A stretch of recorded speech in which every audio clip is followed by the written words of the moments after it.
Capítulo 18. As 7 últimas pragas e os justos. O grande tempo de angústia, segunda parte. O início. Quando Cristo cessar sua obra como mediador em favor do ser humano, começará esse tempo de angústia. Então estará decidido o caso de todas as pessoas, e não haverá sangue expiatório para purificar do pecado. Ao deixar Jesus sua posição como intercessor junto a Deus, será dado o anúncio solene. Continue o injusto fazendo injustiça. Continue o imundo ainda sendo imundo. O justo continue na prática da justiça, e o santo continue a santificar-se. Então, o espírito repressor de Deus será retirado da terra, preparado para a hora decisiva. Quando se encerrar a mensagem do terceiro anjo, a misericórdia não mais pleiteará em favor dos culpados habitantes da terra. O povo de Deus terá cumprido sua obra, terá recebido a chuva serôdia, o refrigério pela presença do Senhor, e estará preparado para a hora decisiva que está diante dele. No céu, anjos se apressam de um lado para o outro. Um anjo que volta da terra anuncia que a sua obra está feita. O mundo foi submetido à prova final, e todos os que foram fiéis aos preceitos divinos receberam o selo do Deus vivo. Então Jesus deixa de interceder no santuário celestial. Cristo fez expiação por seu povo e apagou os seus pecados. O número de seus súditos ficou completo, e o reino, e o domínio, e a majestade dos reinos debaixo de todo o céu estão prestes a ser entregues aos herdeiros da salvação, e Jesus deve reinar como Rei dos Reis e Senhor dos Senhores. Terrível e além da compreensão. O tempo de agonia e angústia que está diante de nós exigirá uma fé que possa suportar o cansaço, a demora e a fome, fé que não desfaleça ainda que severamente provada. O tempo de angústia, como nunca houve, está prestes a se manifestar, e necessitaremos de uma experiência que agora não temos, e que muitos são negligentes demais para obter. Ocorre muitas vezes o caso de se supor maior a angústia do que em realidade é, mas não vai ser assim com relação à crise que está diante de nós. A mais clara descrição não é capaz de expressar a magnitude da provação. Quando Jesus deixar o Santíssimo, seu espírito refreador será retirado dos governantes e do povo. Serão deixados ao controle dos anjos maus. Então serão feitas, por conselho e orientação de Satanás, leis, sob as quais, se não fosse muito breve o tempo, nenhuma pessoa escaparia ilesa. Muitos morrerão antes do tempo de angústia. Nem sempre, porém, é prudente suplicar cura incondicional. Ele sabe se aqueles em favor de quem se fazem petições seriam capazes de suportar a aflição e a prova que sobre eles viriam caso vivessem. Conhece o fim desde o princípio. Muitos serão levados a descansar antes que a prova de fogo do tempo de tribulação venha sobre o nosso mundo. O Senhor muitas vezes me instruiu de que muitos pequeninos morrerão antes do tempo de angústia. Veremos de novo nossos filhos. Vamos nos encontrar com eles e reconhecê-los nas cortes celestiais. O objetivo de Satanás. Diz o grande enganador: nossa principal preocupação é silenciar essa seita de observadores do sábado. Finalmente teremos uma lei para exterminar todos os que não se submeterem à nossa autoridade. É desígnio de Satanás fazer com que eles sejam exterminados da terra, a fim de que não seja contestada sua supremacia no mundo. A igreja remanescente terá que passar por grande prova e aflição. Aqueles que guardam os mandamentos de Deus e a fé de Jesus sentirão a ira do dragão e de seus exércitos. Satanás considera os habitantes do mundo seus súditos. Adquiriu domínio sobre as igrejas apóstatas, mas há um pequeno grupo que resiste à supremacia dele. Se ele pudesse apagá-los da terra, seu triunfo seria completo. Como influenciava as nações pagãs a destruírem Israel, assim, num futuro próximo, Ele incitará as maléficas potências terrestres para destruir o povo de Deus. Argumentos usados contra o povo de Deus. Vi que os 4 anjos segurariam os 4 ventos até que a obra de Jesus estivesse terminada no santuário, e então viriam as 7 últimas pragas. Essas pragas enfureceram os ímpios contra os justos, pois pensavam que nós havíamos trazido os juízos divinos sobre eles, e que se pudessem livrar a terra de nós, as pragas cessariam. Quando o anjo da misericórdia recolher as asas e for embora, Satanás cometerá os maus atos que, por muito tempo, tem desejado realizar: tormentas e tempestades, guerras e derramamento de sangue. Ele tem prazer nessas coisas, efetuando assim a sua colheita. E tão completamente serão as pessoas enganadas por ele, que declararão que essas calamidades constituem o resultado da profanação do primeiro dia da semana. Dos púlpitos das igrejas populares, será ouvida a declaração de que o mundo está sendo punido porque o domingo não é honrado como deveria. Será afirmado que os poucos que permanecem em oposição a uma instituição da igreja e lei do Estado não devem ser tolerados, que é melhor que eles sofram do que nações inteiras sejam envolvidas em confusão e ilegalidade. O mesmo argumento, 1800 anos atrás, foi usado contra Cristo pelos príncipes do povo. Esse argumento parecerá conclusivo. O decreto de morte. Saiu um decreto para matar os santos, o que fez com que eles clamassem dia e noite por livramento. Assim como Nabucodonosor, o rei de Babilônia, promulgou um decreto de que todos os que não se prostrassem e adorassem a imagem seriam mortos, também será feita uma proclamação de que todos os que não reverenciarem a instituição do domingo serão punidos com prisão e morte. Leiam todos atentamente o capítulo 13 de Apocalipse, pois ele tem que ver com todo ser humano, grande ou pequeno. Está prestes a sobrevir ao povo de Deus o tempo de angústia. Então sairá o decreto, proibindo aos que guardam o sábado do Senhor comprar ou vender, ameaçando-os de punição, e mesmo de morte, se não observarem como dia de descanso o primeiro dia da semana.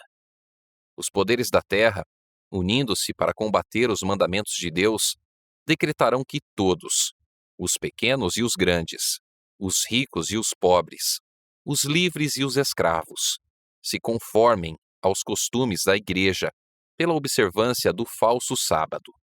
Todos os que se recusarem a conformar-se serão castigados pelas leis civis, e se declarará, finalmente, serem merecedores de morte. A ira humana será especialmente despertada contra os que santificam o sábado do 4º mandamento.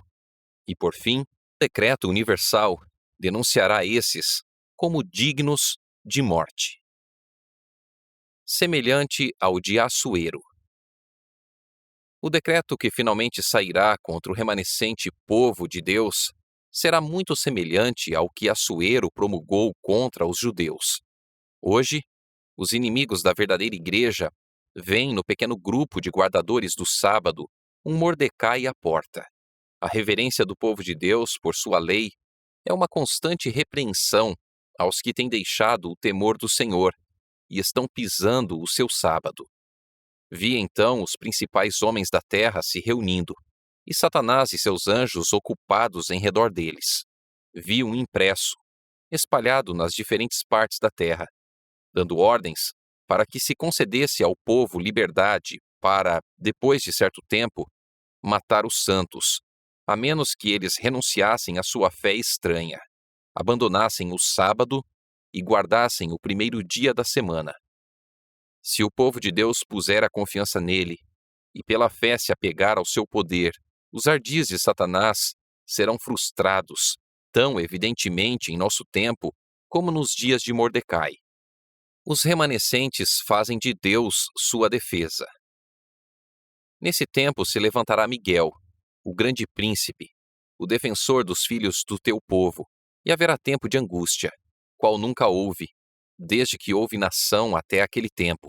Mas, naquele tempo será salvo o teu povo, todo aquele que for achado inscrito no livro. Quando vier esse tempo de angústia, todo caso estará decidido. Não mais haverá graça nem misericórdia para o impenitente. O selo do Deus vivo estará sobre o seu povo.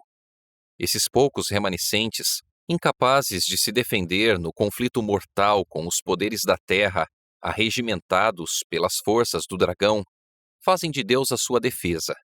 Pela mais elevada autoridade terrestre, foi feito o decreto para que, sob pena de perseguição e morte, adorem a besta e recebam seu sinal.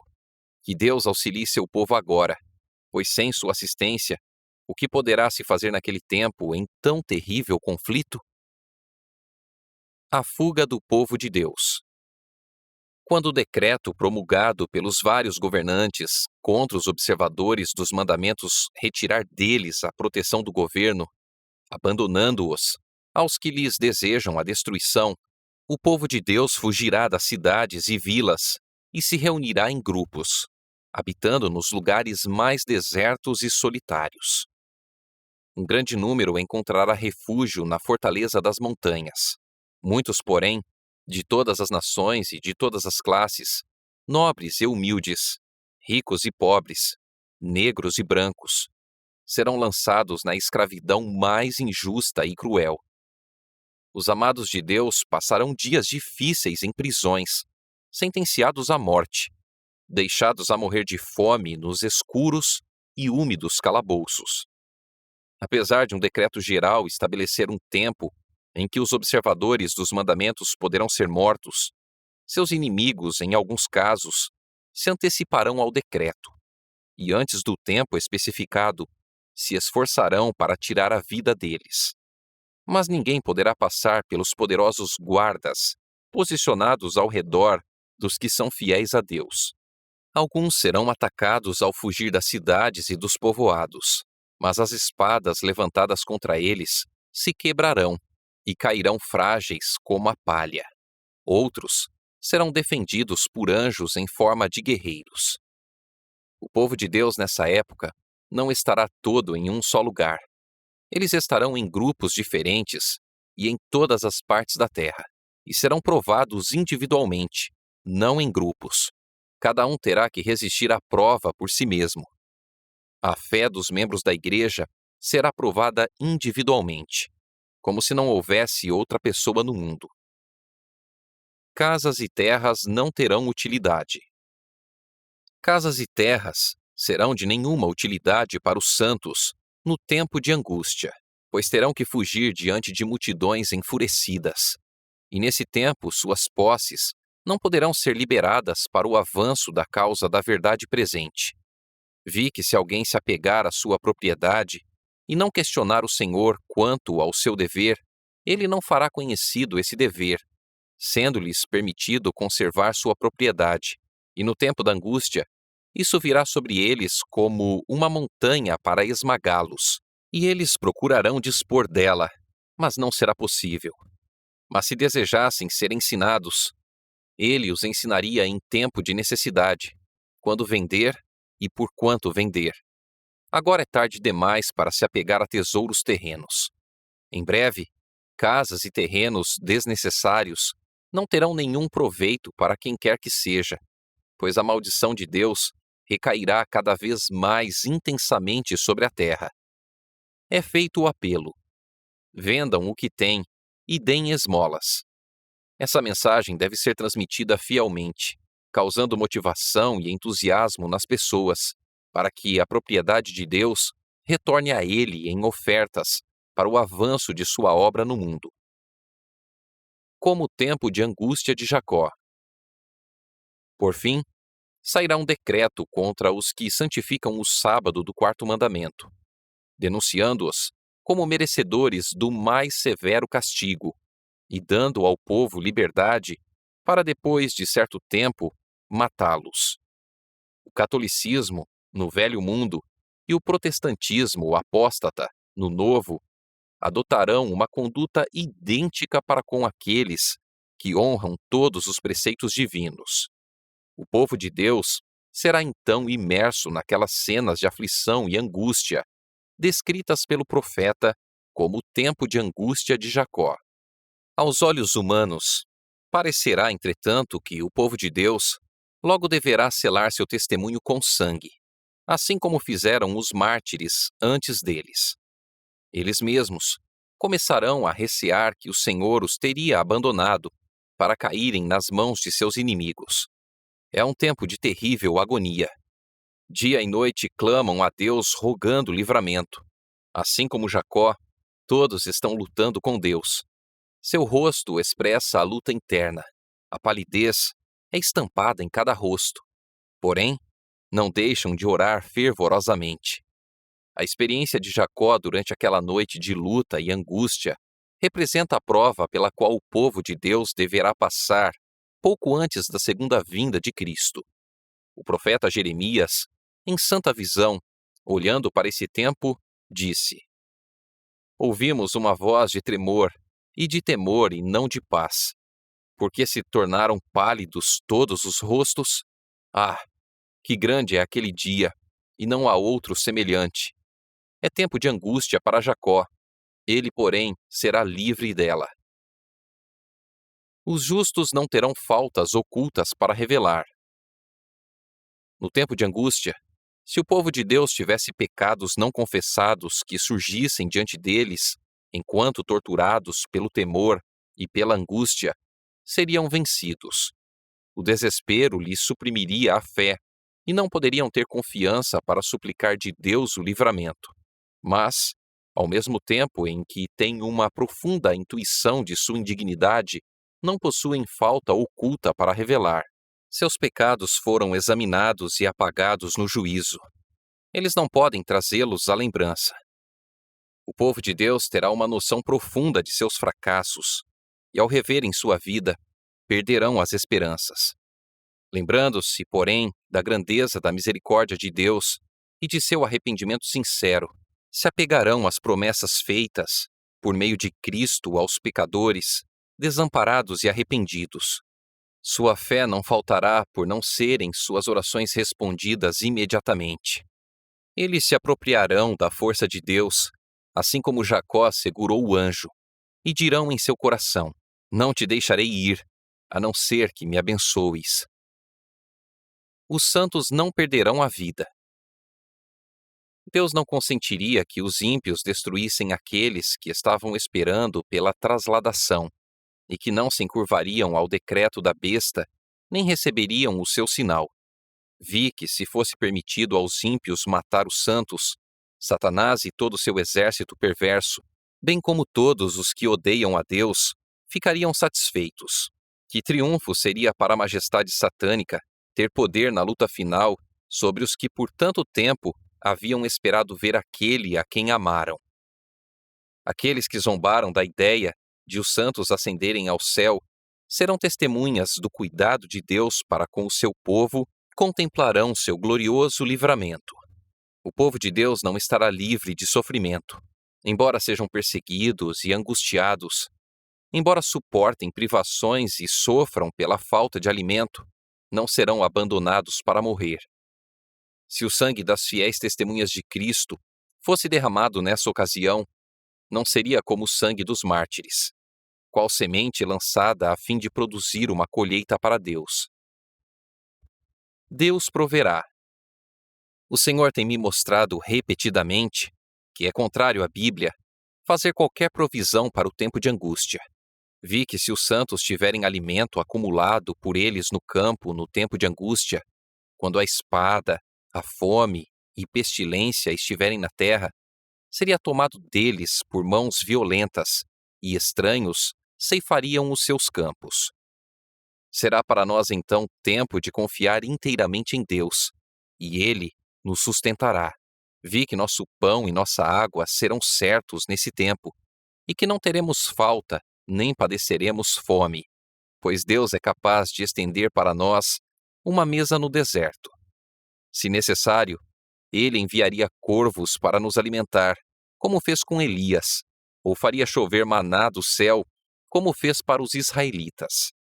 Vi que havia um tempo de angústia diante de nós, em que rigorosa privação levará o povo de Deus a viver de pão e água. No tempo de angústia, ninguém trabalhará com as mãos. Seus sofrimentos serão mentais, e Deus proverá alimento para eles. O tempo de angústia está bem diante de nós. E então, uma rigorosa privação exigirá que o povo de Deus negue o próprio eu e coma meramente o suficiente para manter a vida. Mas Deus nos preparará para esse tempo.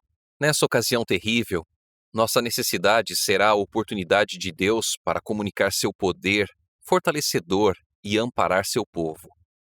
Pão e água é tudo o que foi prometido aos remanescentes no tempo de angústia. No tempo de angústia, precisamente antes da vinda de Cristo, os justos serão preservados pelo ministério de anjos celestiais. Sem intercessor, mas não desamparados. Cristo fez expiação por seu povo e apagou seus pecados. O número de seus súditos se completou. Deixando ele o santuário, as trevas cobrirão os habitantes da terra. Naquele tempo terrível, os justos deverão viver à vista de um Deus santo, sem intercessor. O Senhor se esquecerá de seu povo nessa hora de provação? Ainda que os inimigos os lancem nas prisões, as paredes do calabouço não poderão impedir a comunicação entre eles e Cristo. Aquele que vê todas as suas fraquezas e sabe de toda a provação, está acima de todo o poder terrestre, e anjos virão a eles nas celas solitárias, trazendo luz e paz do céu. A prisão será como um palácio, pois os ricos na fé morarão ali, e as paredes sombrias serão iluminadas com a luz celestial, como quando Paulo e Silas, à meia-noite, oraram e cantaram louvores na masmorra de Filipos. Se as pessoas pudessem ver com visão celestial, contemplariam grupos de anjos magníficos em poder, posicionados ao redor daqueles que guardaram a palavra da paciência de Cristo. Com ternura compassiva, os anjos têm testemunhado sua angústia e ouvido suas orações. Estão à espera da ordem de seu comandante para os tirar do perigo. O precioso Salvador enviará auxílio exatamente quando necessitarmos dele. É impossível descrever a experiência do povo de Deus que viverá na terra quando se misturarem a glória celestial e a repetição das perseguições do passado. Eles andarão à luz que procede do trono de Deus. Por meio de anjos, haverá constante comunicação entre o céu e a terra. Em meio ao tempo de angústia que está para vir, tempo de angústia como nunca houve, desde que existe nação, o povo escolhido de Deus ficará inabalável. Satanás e seu exército não conseguirão destruí-lo, pois anjos magníficos em poder o protegerão. Semelhante a Cristo.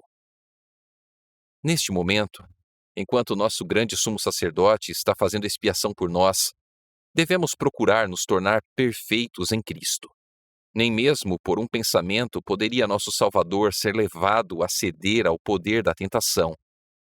Satanás encontra nos corações humanos algum ponto em que pode obter apoio. Algum desejo pecaminoso é cultivado, por meio do qual suas tentações asseguram sua força. Mas Cristo declarou sobre si mesmo: aproxima-se o príncipe deste mundo, e nada tem em mim. Satanás não conseguiu achar no Filho de Deus coisa alguma que o habilitasse a alcançar a vitória. Tinha guardado os mandamentos de seu pai, e não havia nele pecado que Satanás pudesse usar para sua vantagem. Essa é a condição em que devem se encontrar os que resistirão no tempo de angústia. A batalha contra o eu. Enquanto Satanás reinar, teremos que subjugar o próprio eu e vencer os pecados que nos cercam. Enquanto a vida durar, não haverá ocasião de repouso. Nenhum ponto que possamos atingir e dizer: alcancei tudo completamente. A santificação é o resultado de uma obediência que dura a vida toda. Deve ser mantida uma guerra constante contra a mente carnal, e precisamos ser ajudados pela influência aperfeiçoadora da graça de Deus, a qual elevará a mente e a acostumará a meditar no que é puro e santo.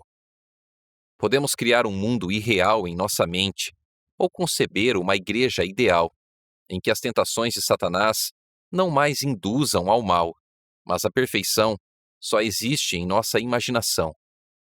Quando os seres humanos receberem carne santa, não permanecerão na terra, mas serão levados ao céu.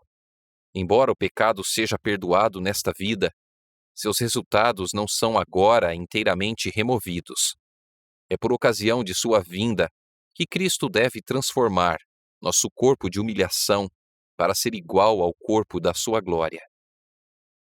Os 144.000 cantavam um cântico novo diante do trono, cântico que ninguém podia aprender senão os 144.000. É o hino de Moisés e do Cordeiro, hino de livramento. Ninguém, a não ser os 144.000, pode aprender aquele canto, pois é o de sua experiência, e jamais alguém teve experiência semelhante. São eles os seguidores do Cordeiro por onde quer que vá. Estes, que foram trasladados da terra, dentre os vivos, são considerados primícias para Deus e para o Cordeiro. São estes os que vêm da grande tribulação. Eles passaram pelo tempo de angústia, tal como nunca houve, desde que houve nação. Suportaram a aflição do tempo da angústia de Jacó. Permaneceram sem intercessor durante o derramamento final dos juízos de Deus. Não é sua vontade que eles se metam em discussões acerca de questões que não os ajudam espiritualmente, tais como: quem fará parte dos 144.000? Aqueles que forem os eleitos de Deus, com certeza saberão isso em breve. O povo de Deus será liberto. O exército de Satanás e homens ímpios o cercarão e se alegrarão, pois parecerá não haver escape para eles.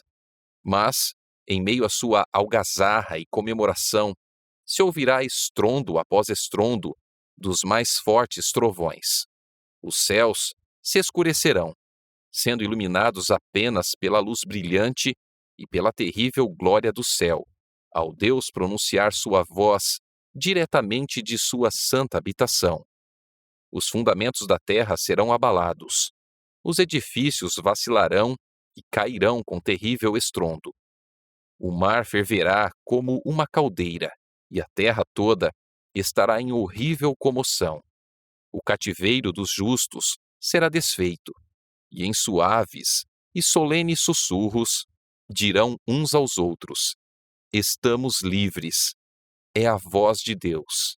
Quando a proteção das leis humanas for retirada dos que honram a lei de Deus, haverá, nos diferentes países, um movimento simultâneo com o objetivo de destruí-los. Aproximando-se o tempo indicado no decreto, o povo conspirará para eliminar a seita odiada. Ficará determinado que em uma noite se dará um golpe decisivo, que faça silenciar por completo a voz da discordância e desaprovação.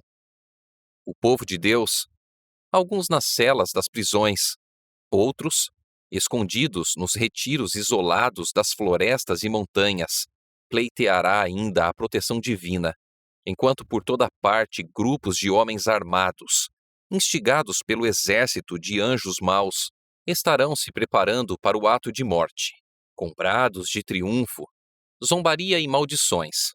Ajuntamentos de homens maus estarão prestes a pegar a presa, quando uma densa escuridão, mais intensa do que as trevas da noite, cairá sobre a terra. Será à meia-noite que Deus manifestará seu poder para o livramento de seu povo. Em meio ao céu agitado, haverá um espaço claro de glória indescritível, de onde virá a voz de Deus como o som de muitas águas, dizendo: feito está. Essa voz abalará o céu e a terra. As mais imponentes cidades da terra serão destruídas. Os palácios luxuosos, onde famosas pessoas do mundo esbanjaram suas riquezas com a glorificação própria, desabarão diante de seus olhos. As paredes das prisões se romperão, e o povo de Deus, que estivera retido em cativeiro por causa de sua fé, será liberto.